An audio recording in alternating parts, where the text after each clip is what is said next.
ஒரு காலத்தில் சந்திரபுரம் என்ற சிறிய கிராமம் இருந்தது. அந்த கிராமத்தில் அருண் என்ற சிறுவன் தனது பெற்றோருடன் வாழ்ந்து வந்தான். அருண் மிகவும் புத்திசாலி, ஆனால் அவனுக்கு உழைப்பில் ஆர்வம் குறைவு. சிறிது முயற்சியில் பெரிய பலன் கிடைக்க வேண்டும் என்பதே அவன் எண்ணமாக இருந்தது.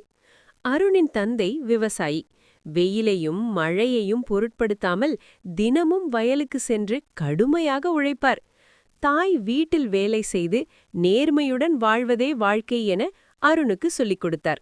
ஆனால் அருண் அவற்றை பெரிதாக கவனிக்கவில்லை. ஒரு நாள் பள்ளியில் ஆசிரியர் மாணவர்களிடம் வாழ்க்கையில் வெற்றி பெற என்ன அவசியம் என்று கேட்டார்.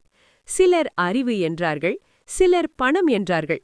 அருண் எழுந்து அதிர்ஷ்டம் இருந்தால் போடும் என்று சொன்னான். ஆசிரியர் சிரித்துவிட்டு அதிர்ஷ்டம் உழைப்பை விரும்பும் என்று கூறினார்.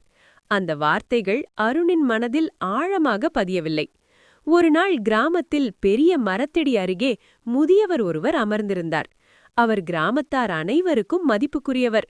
அருண் அவரிடம் பேசிக் கொண்டிருந்த போது முதியவர் ஒரு விதையை கொடுத்து, இதை நன்றாக பராமரித்து வளர்த்து காட்டு என்றார்.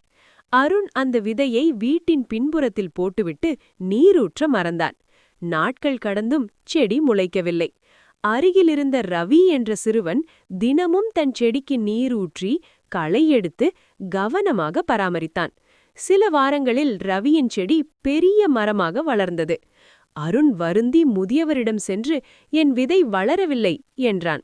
முதியவர் மென்மையாக, விதை ஒன்றே இருந்தாலும் உழைப்பு இல்லையெனில் பலனில்லை. நேர்மையாக முயன்றவனுக்கே இயற்கையும் வாழ்க்கையும் துணை நிற்கும் என்றார். அந்த நாள் முதல் அருணின் வாழ்க்கை மாறியது. அவன் படிப்பிலும் வீட்டுப் பணியிலும் முழு முயற்சியுடன் ஈடுபட்டான். தந்தைக்கு வயலில் உதவினான். நேர்மையாக நடந்தான். காலப்போக்கில் அவன் பள்ளியில் சிறந்த மாணவனாக மாறினான். ஆண்டுகள் கழித்து அருண் ஒரு நல்ல மனிதராகவும் சமூகத்திற்கு உதவும் நபராகவும் உயர்ந்தான். அவன் வாழ்க்கை அவனுக்கே ஒரு பாடமாக மாறியது. நெறி: உழைப்பும் நேர்மையும் இல்லாமல் வெற்றியில்லை. உண்மையான முயற்சி இருந்தால் வாழ்க்கை தானே வழிகாட்டும்.